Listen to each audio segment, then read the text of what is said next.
नमस्कार मित्रों, जय श्री राम, जय जिनेंद्र। मैं आप सभी का स्वागत करता हूं अपने YouTube channel the law logic में। मैं Sachin Verma, company secretary by profession.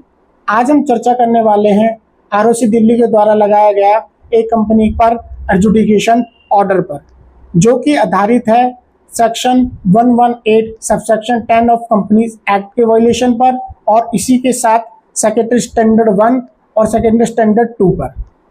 आइए दोस्तों, सबसे पहले हम बात करते हैं कि जो सेक्शन 118 सबसेक्शन 10 का जो वायलेशन हुआ है वो क्या बात करता है। Section 118 subsection 10 is talk about every company shall observe secretary standard in specified for the general meeting and board meeting drafted by the Institute of Company Secretary of India and approved by the Central Government.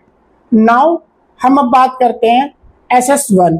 SS1 is talk about board meeting and SS2 is talk about general meeting. दोस्तों, अब हम बात करते हैं fact of the cases पर। इस case में inquiry report section 208 of companies act में आई, जिसमें IO ने ये ऑब्जर्व किया कि इस कंपनी ने सेक्शन 118 ऑफ कंपनीज एक्ट का वायलेशन किया, साथ में SS1 और SS2 का।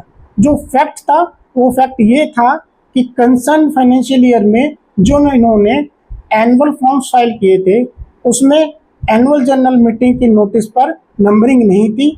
इसी के साथ बोर्ड रिपोर्ट भी सही से नंबर्ड नहीं थी। दोस्तों, इंक्वायरी के बाद सारी रिपोर्ट ROC को गई। ROC दिल्ली ने इस केस में शो कॉज नोटिस कंपनी को इशू किया।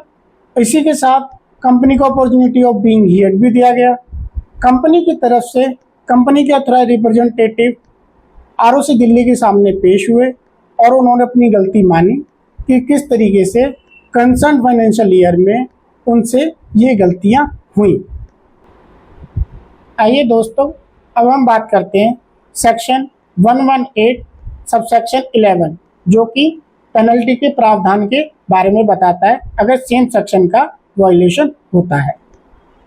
इस सेक्शन में कंपनी के ऊपर मैक्सिमम 25,000 रुपये की पेनल्टी का प्रावधान है और ऑफिसर इन डिफॉल्ट पर मैक्सिमम 5,000 रुपये की पेनल्टी का प्रावधान है। अब हम बात करते हैं इस कंपनी के ROC दिल्ली ने कितने की पेनल्टी लगाई।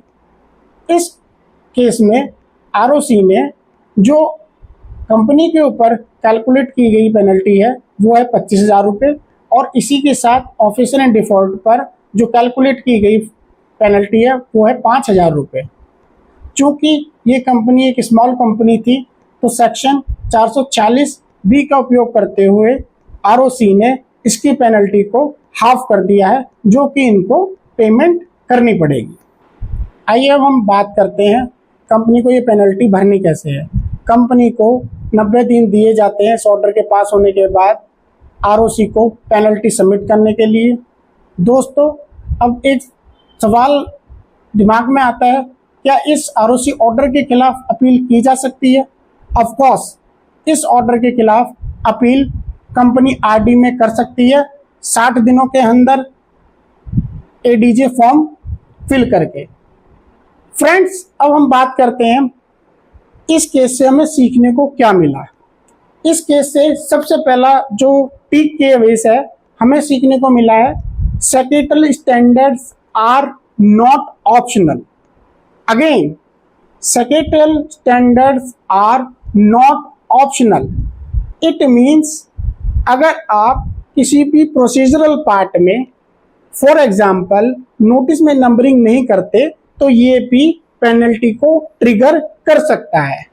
दूसरा की अवेश जो कि बहुत ही महत्वपूर्ण है वो है compliance should be proactive not reactive.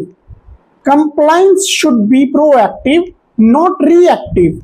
That means we should maintain the checklist as per the companies act 2013।